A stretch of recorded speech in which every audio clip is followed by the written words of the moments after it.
तो resolution of vector के question का प्रैक्टिस हम लोग चालू रखेंगे। ये रहा question, find the value of c if 0.3i plus 0.2j minus ck is a unit vector. चलो ट्राई करो जल्दी, देखो कितना आता है। चलो अब बताओ क्या बोलते हैं। तो यहां पे अगर तुम लोग देखो तो इस प्रॉब्लम को सॉल्व करने का सबसे इंपॉर्टेंट जो कीवर्ड है वो है ये यूनिट वेक्टर। अब कोई भी यूनिट वेक्टर अगर तुम लोगों ने लिया तो उसका मैग्नीट्यूड कितना होता है? किसी भी यूनिट वेक्टर का मैग्नीट्यूड कितना होता है? सर मैग्नीट्यूड 1 होता है सर, करेक्ट। तो यहां पे ये अगर यूनिट वेक्टर है तो इस वेक्टर का मैग्नीट्यूड कितना होगा? सर 1 होगा। तो इसका मतलब इस वेक्टर का हम लोग मैग्नीट्यूड निकालेंगे। तो किसी भी वेक्टर का मैग्नीट्यूड कैसे निकाला जाता है? उसका x पार्ट का स्क्वायर, तो हम लोग 0.3 का स्क्वायर करेंगे, उसके y पार्ट का स्क्वायर 0.2 का स्क्वायर करेंगे और उसके z पार्ट का square equal to 1। Unit vector होने के लिए मैग्नीट्यूड का यूनिट होना जरूरी है, समझा? चलो आ जाओ तो करो स्क्वायर रूट ऑफ, हाँ देखो कितना आता है। ये आता है 0.09, ये आएगा 0.04, ये आएगा c स्क्वायर इक्वल टू 1। तो ये एडिशन करेंगे हम लोग 0.13, दोनों साइड का मैं स्क्वायर करता हूं, c स्क्वायर इक्वल टू 1। तो c स्क्वायर की वैल्यू हम लोग निकाल सकते हैं 0.87। क्लियर? अब यहां से हम लोग c का वैल्यू निकाल सकते हैं। So what is value of c? That is equal two plus और माइनस आएगा ऑब्वियसली स्क्वायर रूट ऑफ 0.87। तो अगर c की वैल्यू 0.87 का स्क्वायर रूट होगी तभी ये यूनिट वेक्टर कहलाएगा, तभी ये यूनिट वेक्टर बन सकता है। क्लियर? चलो आगे बढ़ेंगे। नेक्स्ट एग्जांपल नेक्स्ट तुम लोग लिख लेना जो भी नंबर है तुम्हारा। अब ये एग्जांपल क्या है, मैंने हालांकि यहां पे नोट करके रखा है। ए के components of A in x and y are 4 and 6. Component of a vector plus b vector are 10 and 12 in x and y respect.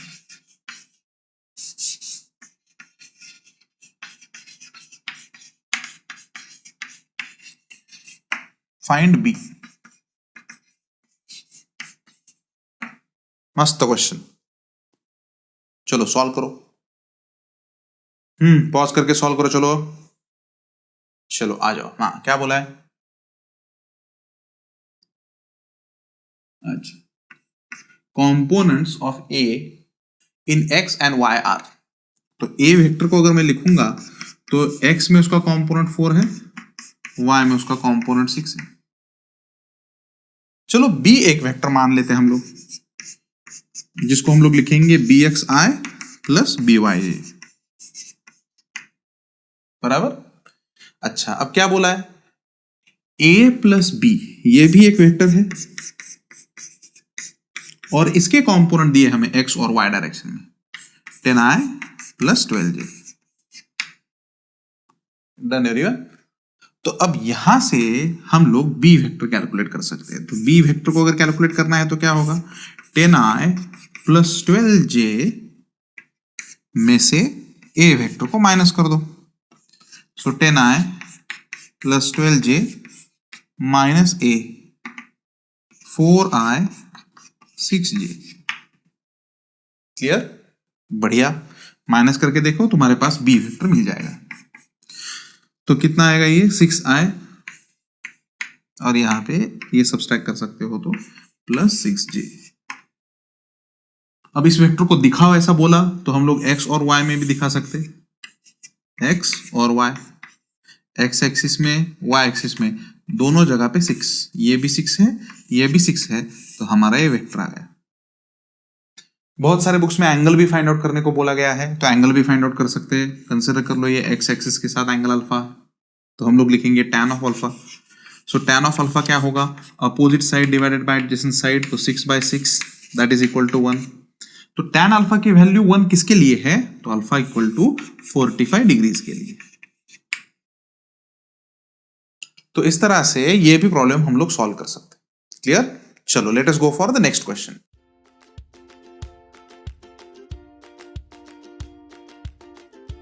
चलो let us go for the next question. अभी अच्छा question है, हालांकि सभी question अच्छे ही हैं, ये वाला क्वेश्चन बढ़िया है, देख लेना। A vector, write down, √3i plus j is rotated through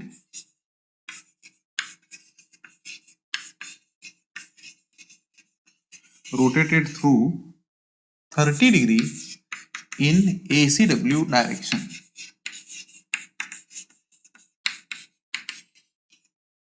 Find new vector.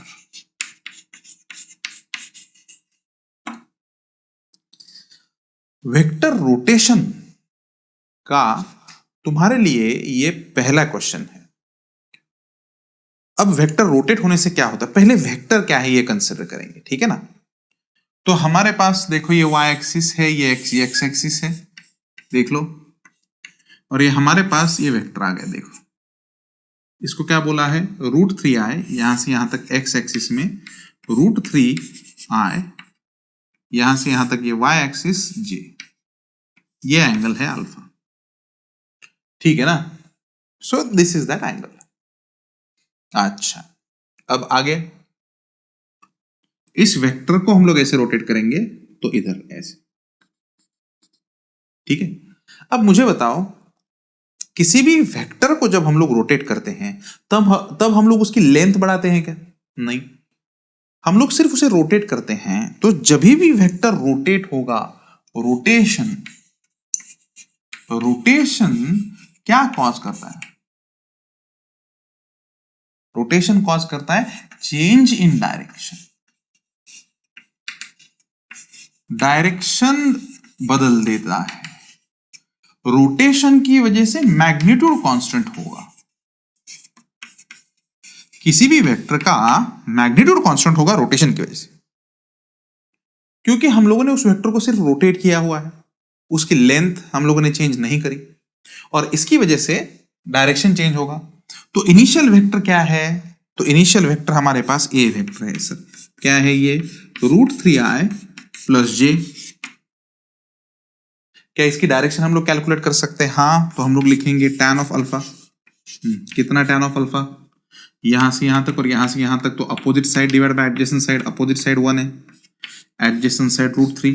So tan alpha की वैल्यू 1/√3 कौन से एंगल के लिए है, 30। टेबल याद है ना, क्लियर? अच्छा चलो, इस वेक्टर का मैग्नीट्यूड क्या है सर, इस वेक्टर का मैग्नीट्यूड भी हम लोग निकाल सकते हैं। हाँ, कितना मैग्नीट्यूड है, चलो x पार्ट का स्क्वायर प्लस y पार्ट का स्क्वायर। x पार्ट है √3, उसका स्क्वायर, y पार्ट उसका स्क्वायर, तो इसका मतलब मैग्नीट्यूड आ जाएगा 2। 3 + 1 4, 4 का स्क्वायर रूट 2, और मैग्नीट्यूड हमेशा पॉजिटिव वैल्यू होती है, तो इसलिए 2 आ गया। तो रोटेशन की वजह से क्या चेंज नहीं होगा, मैग्नीट्यूड। तो वेक्टर को आपने रोटेट किया, या एक्स वाई एक्सिस को भी आपने रोटेट किया, ये जो एक्स वाई एक्सिस है ना, इधर वाला वाई, इस एक्स वाई एक्सिस को भी आपने रोटेट किया, तो मैग्नीट्यूड चेंज होगा क्या, क्या चेंज होगा, सिर्फ डायरेक्शन, एंगल, यही चीजें चेंज होगी। तो मैग्नीट्यूड तो 2 ही रहेगा सर, ठीक है। पहले एंगल कितना करता था, 30, अब रोटेट किया है, लेकिन इसमें और एक इंपॉर्टेंट पॉइंट है, क्या, कौन से डायरेक्शन में रोटेट किया है। कौन से डायरेक्शन में रोटेट किया, क्लॉक के डायरेक्शन में कि एंटी क्लॉकवाइज, क्लॉक के अपोजिट, ACW। ACW का मतलब क्या हुआ, लिख लेना बुक में, what does this ACW means, anti clockwise.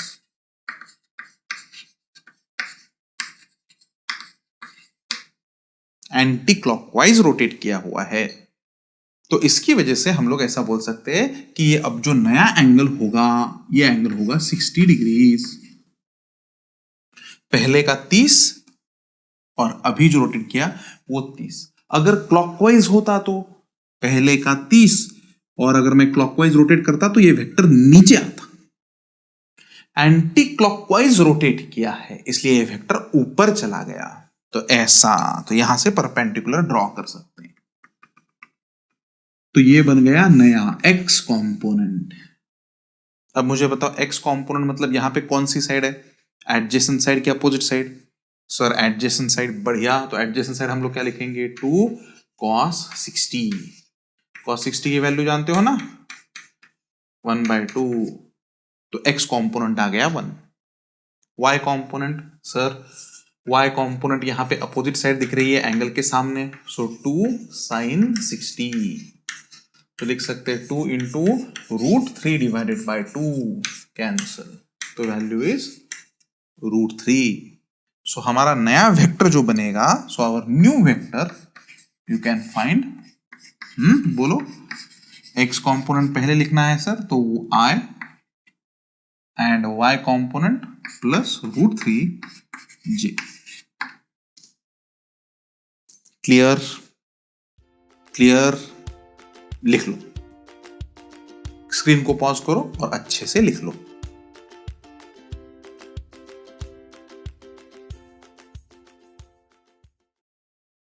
Let us go for the next question. Example.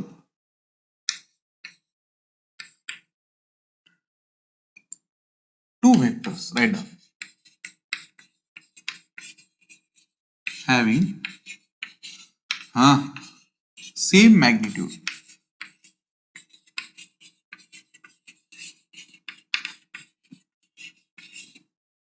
Has addition magnitude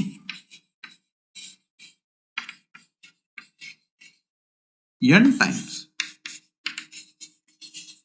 the subtraction magnitude.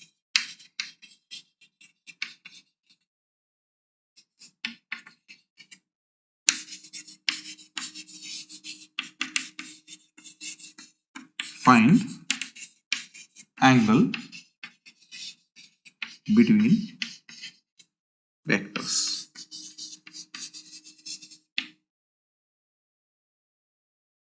मस्त क्वेश्चन है।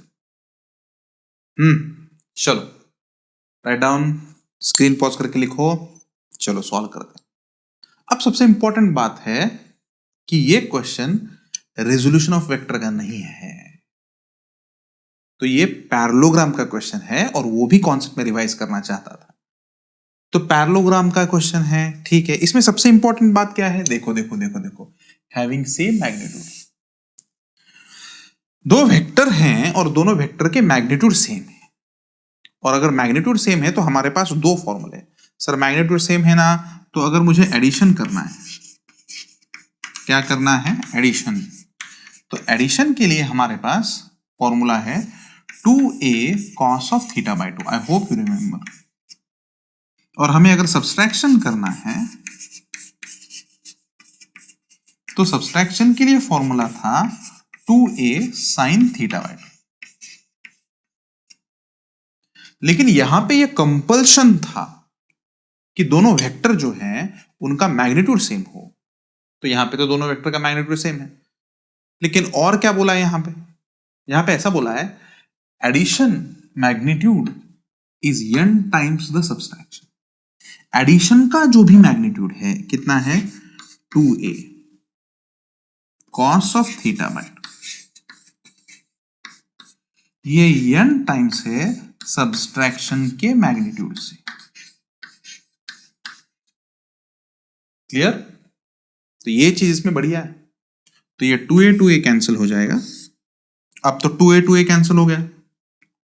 अब सर अब हम लोग cos थीटा को उधर ले लेंगे तो tan थीटा बाय 2 आ जाएगा, है कि नहीं?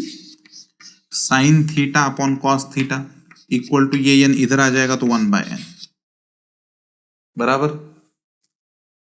तो अब थीटा बाय 2 की वैल्यू हम लोग निकाल सकते हैं। कितना है? tan inverse of 1/n।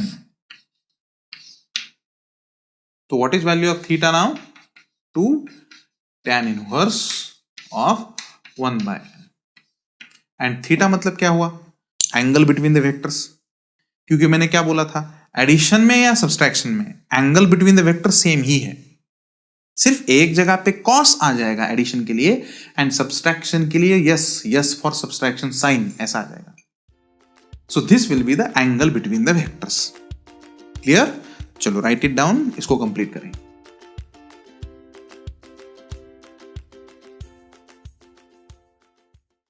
हाँ तो चलो let us go for the next example.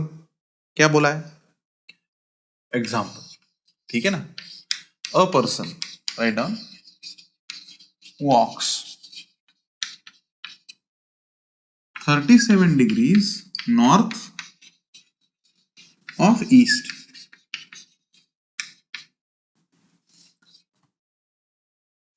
comma, for 5 meter, comma, 3 meter towards east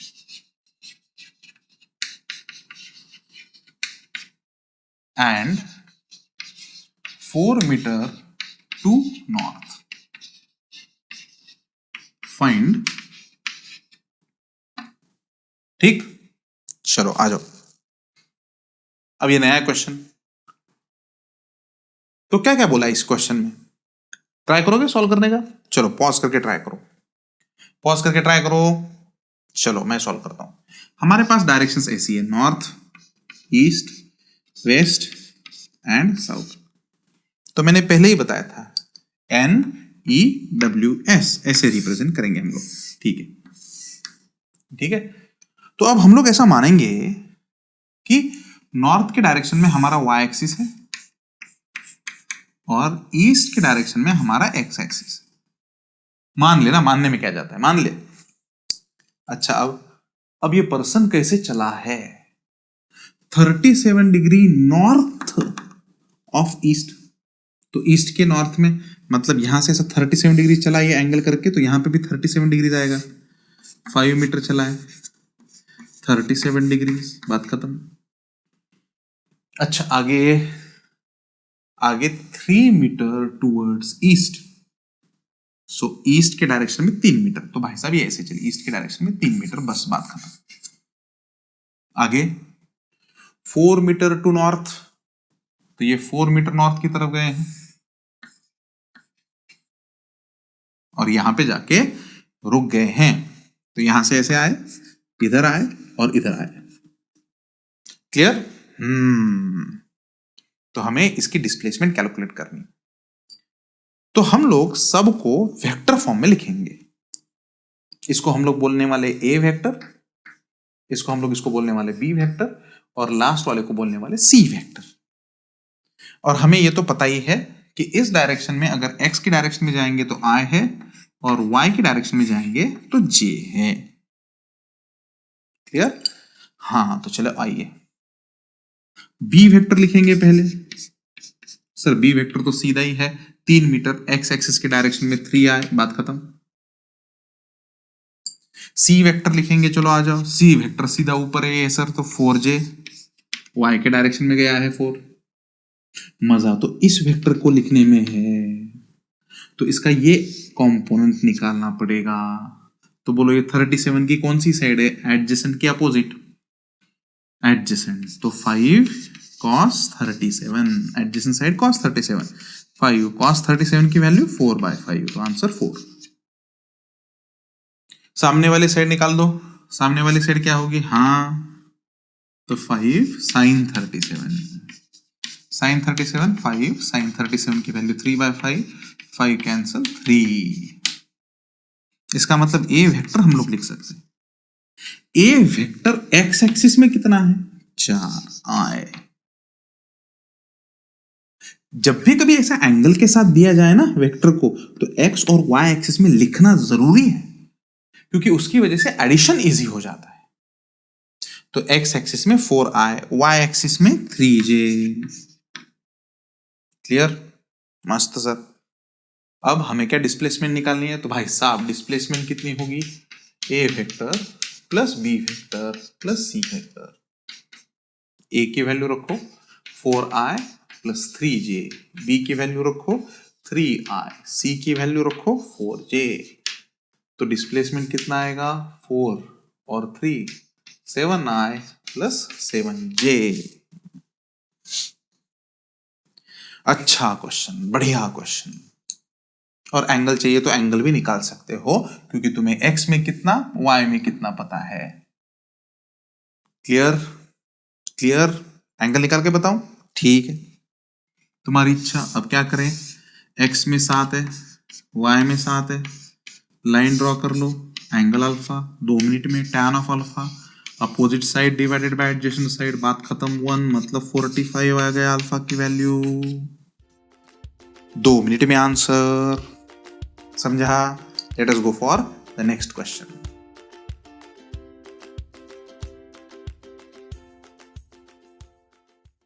तो कभी कभी फिजिक्स में क्वेश्चन ना डायग्राम बेस्ड भी आते हैं। फॉर एग्जांपल ऐसा, हमें ऐसा सर्कल दिया गया है इसमें, ठीक है ना, मान लो ये सर्कल, और इस केस में हमें ऐसा बोला गया है कि हमारे पास ये 3 पॉइंट है, ए बी, इसको सी बोलते हैं, और ये कुछ बोलते हैं 37 डिग्रीज, और यहां पे बी पॉइंट है, ये ओरिजिन। ठीक है, प्रॉब्लम में ऐसा बोला गया है कि these are radius of circle, A B C, ये सब के सब रेडियस ऑफ सर्कल रिप्रेजेंट करते हैं ना, ओ ए, ओ बी और ओ सी। हमें फाइंड आउट करना है रिजल्टेंट किसका, इन तीनों का, O A vector plus O B vector plus O C vector. Clear? Try करोगे? चलो ट्राई करो, पॉज करो, ट्राई करो। क्लियर? इसको मान लो ए, ऐसा ए मान के ट्राई करो, ठीक है ना। चलो ट्राई करो, मैं करूं? अच्छा, सबसे बेस्ट बात क्या होगी, एक्स एक्सिस वाई एक्सिस मान लो, तो ये एक्स की डायरेक्शन मान लो, ये वाई की डायरेक्शन मान लो, ये आ जाएगा आई, ये आ जाएगा जी। तो ओ ए वेक्टर हम लोग लिख सकते, बोलो ओ ए वेक्टर कितना है, ओ ए एक्स के डायरेक्शन में, A I O B, sir perpendicular draw करना पड़ेगा, है कि नहीं। तो हमारा ओ बी वेक्टर जो है ऐसा है, और एंगल करता है 37 बराबर, तो ऐसा परपेंडिकुलर ड्रॉ करना पड़ेगा, ये कंपोनेंट लेना पड़ेगा, है ना। तो इसको हम लोग बोलेंगे, क्या बोलेंगे, इसकी लेंथ तो ए है, तो ए की एक कौन सा साइड है, ये एडजेसेंट साइड, तो ए कॉस ऑफ 37, ये ए साइन ऑफ 37। तो कॉस ऑफ 37 की वैल्यू कितनी आएगी, 4a divided by 5, and sign 37 की वैल्यू आएगी 3a डिवाइडेड बाय 5। तो ओ बी वेक्टर हम लोग लिख सकते हैं, हालांकि ओ बी वेक्टर को मैं थोड़ा सा नीचे लिख लेता हूं। तो O B vector equal to X axis में कितना 4 divide by 5 A I, Y axis में कितना 3a डिवाइडेड बाय 5 जे। इसमें टिपिकल क्वेश्चन तो वही था, ओ बी वेक्टर को एक्स एक्सिस और वाई एक्सिस में लिखना। क्लियर? अच्छा, सी के लिए देखो, तो सी तो डायरेक्टली वाई डायरेक्शन में है, तो ओसी को लिखना कौन सी बड़ी बात है, तो ओसी कितना आ जाएगा, ए जे। क्लियर? तो इस तरह से तो ये आ गया, तो रिजल्टेंट हम लोग निकाल सकते हैं, R vector equal to A I plus 4/5 A I plus 3/5 A J plus A J. सबकी वैल्यू लिखी बेटा, ओ ए ओ बी ओ सी, एडिशन कर दो, बात खत्म। आई आई वालों का एडिशन कर दो, 9a divided by 5i plus 8a divided by 5j आ गया रिजल्टेंट। डायग्राम बेस्ड क्वेश्चन था। अब यहां पे मैंने सर्कल दिया, कभी कभी ट्रायंगल भी दे सकता है, स्क्वायर दे सकता है, तो वो ज्योमेट्री के कॉन्सेप्ट यूज करके तुम्हें वहां पे एंगल फाइंड आउट करने पड़ेंगे। एंगल फाइंड आउट करके एक्स और वाई कंपोनेंट में वेक्टर्स को लिखना पड़ेगा, और उसे वैसे लिखने के बाद ही तुम लोग उसका रिजल्टेंट फाइंड आउट कर सकते हो। उसके सिवा उसका रिजल्टेंट हम लोग फाइंड आउट नहीं कर सकते जब तक किसी भी वेक्टर के एंगल्स पता ना हो। एंगल पता नहीं है तो क्या साइन और क्या कॉस कैलकुलेट नहीं कर पाएगा। क्लियर? चलो स्क्रीन को पॉज करो, इसे लिख लो।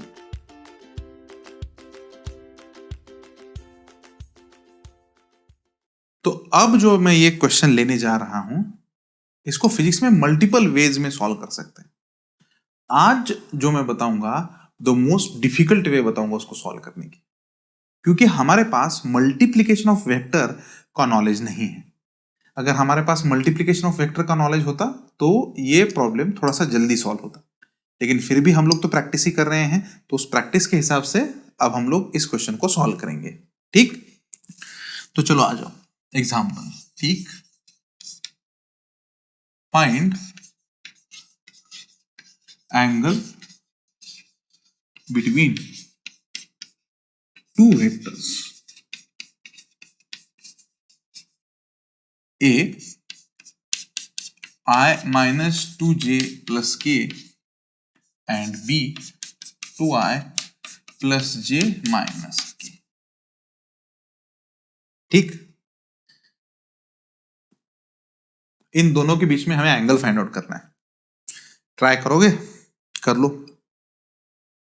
ठीक है, चलो मैं करता हूं।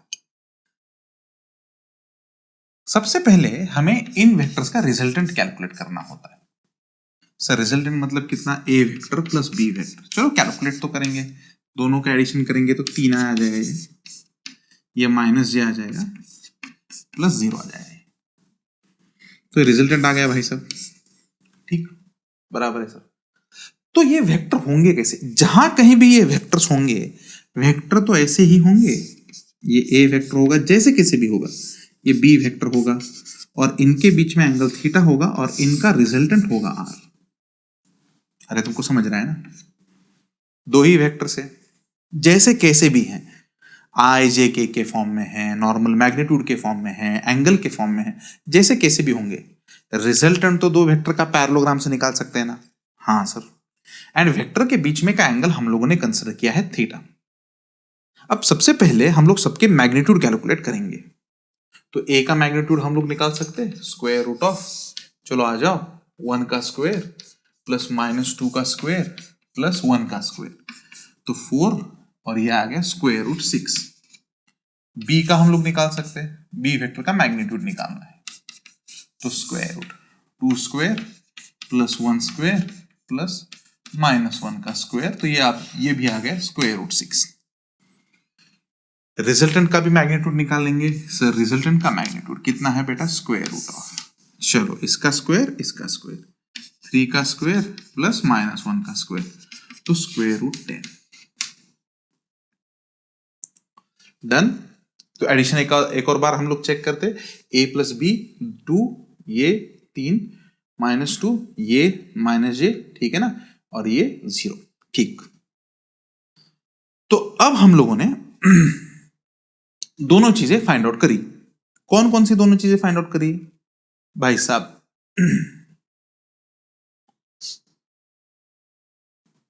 हम लोगों ने हर एक वेक्टर का मैग्नीट्यूड फाइंड आउट किया और उनका रिजल्टेंट भी फाइंड आउट किया। लेकिन सर दो वेक्टर का रिजल्टेंट तो हम लोग पैरेललोग्राम से भी दे सकते हैं। R square equal to A square plus B square plus 2ab cos theta. अरे हाँ के ना? लॉजिक। दो वेक्टर का रिजल्टेंट दो तरीके से कैलकुलेट किया जा सकता है। एक तो parallelogram law of vector addition use करो, नहीं तो दोनों का एडिशन करो। दोनों का एडिशन करके तो हम लोगों ने रिजल्टेंट निकाला और उसका मैग्नीट्यूड भी निकाला, लेकिन पैरेललोग्राम से भी तो निकल सकता है, और पैरेललोग्राम लॉ में यहां पे आता है वो एंगल। ठीक, चलो तो सॉल्व करेंगे। आर स्क्वायर रूट 10 का square 10, A square 6 plus 6 plus 2 square root 6 cos of theta. तो ये आ जाएगा 6 प्लस 6 12, यहां पे आएगा -2 इक्वल टू ये 6, ये 12 कॉस ऑफ थीटा। तो कॉस ऑफ थीटा की वैल्यू आएगी -1/6, तो थीटा का वैल्यू आ जाएगा कॉस इनवर्स ऑफ -1/6। अब इसको 1/cos मत लिखना, ये इनवर्स फंक्शन है कॉस का, तो इधर जाने के बाद कॉस इनवर्स ही होगा, ये ऐसे ही लिखना, यही आंसर है, कॉस इनवर्स ऑफ -1/6 ऐसे ही ऑप्शन रहेगा, यही आंसर, इसी को टिक करना होता है। तुम लोग इसको हालांकि लॉग टेबल का यूज करके भी सॉल्व कर सकते हो, लेकिन वो कैलकुलेशन अभी हम लोगों ने देखा नहीं है। बेसिक ऑफ लॉगरिथम में तुमको वो कैलकुलेशन भी सिखाया जाएगा। यहां तक क्लियर? यहां तक क्लियर? चलो अच्छे से देख लेना, इसको अच्छे से प्रैक्टिस कर लेना। चलो note it down.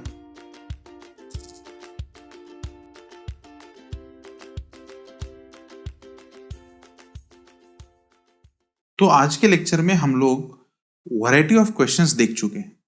I hope कि तुम लोगों ने ये क्वेश्चंस प्रॉपरली अपने नोटबुक में लिखे हैं। अब हम लोग कल से इस वेक्टर की असाइनमेंट अपलोड करने वाले हैं, मतलब वेक्टर के पूरे नोट्स अपलोड करने वाले हैं। तो उन नोट्स में भी मैंने लिए हुए क्वेश्चंस, सॉल्व्ड क्वेश्चंस भी कुछ प्रेजेंट है। उसी के साथ उस नोट्स में लास्ट में अगर तुम लोग जाके देखो तो असाइनमेंट भी अवेलेबल है। तो स्केलर वेक्टर टॉपिक के नोट्स तुम लोगों को डाउनलोड करना है, और डाउनलोड करने के बाद उसे तुम्हें सॉल्व करना है, उसके क्वेश्चंस तुम्हें सॉल्व करने हैं। टेंशन बिल्कुल ना ले, सभी के सभी क्वेश्चन सॉल्व नहीं होंगे। उसमें कुछ चीजें तुमको ऐसे भी लगेगा कि कुछ चीजें तुम लोगों ने सुनी हुई भी नहीं है, वो चीजें हम लोग आगे के सेशन में कवर करने वाले, जैसे कि मल्टीप्लीकेशन ऑफ वेक्टर हो गया, डॉट प्रोडक्ट हो गया, क्रॉस प्रोडक्ट हो गया, ये सभी चीजें हम लोगों ने अभी देखी नहीं है। हमारी असाइनमेंट आर्टिकल वाइज भी है और लेवल वाइज भी है। तो लेवल 1 और लेवल 2 भी तुम लोग सॉल्व कर सकते हो। लेवल 3 तक का आई डोंट थिंक कि अगर तुमको सॉल्व हो रहा है तो बहुत बढ़िया, और अगर नहीं सॉल्व हो रहा है तो प्लीज आस्क द डाउट्स, हम लोग उस डाउट्स का आंसर देंगे। और मैं ट्राई करूंगा कि उन सभी प्रॉब्लम्स का हिंट्स मैं उस नोट्स में सबसे लास्ट में दूं। तो सबसे लास्ट में चेक करना कि उस नोट्स में ये हिंट्स या सॉल्यूशंस कुछ प्रेजेंट है कि नहीं। तो 90% तो हिंट और सॉल्यूशन प्रेजेंट होते ही हैं, फिर भी उसमें चेक करना है कि नहीं। तो उस हिंट्स की वजह से तुम लोग को वो प्रॉब्लम सॉल्व करना थोड़ा सा आसान जाएगा। इसी के साथ हम लोग आज के लेक्चर को कंक्लूड करने वाले हैं। Thank you very much.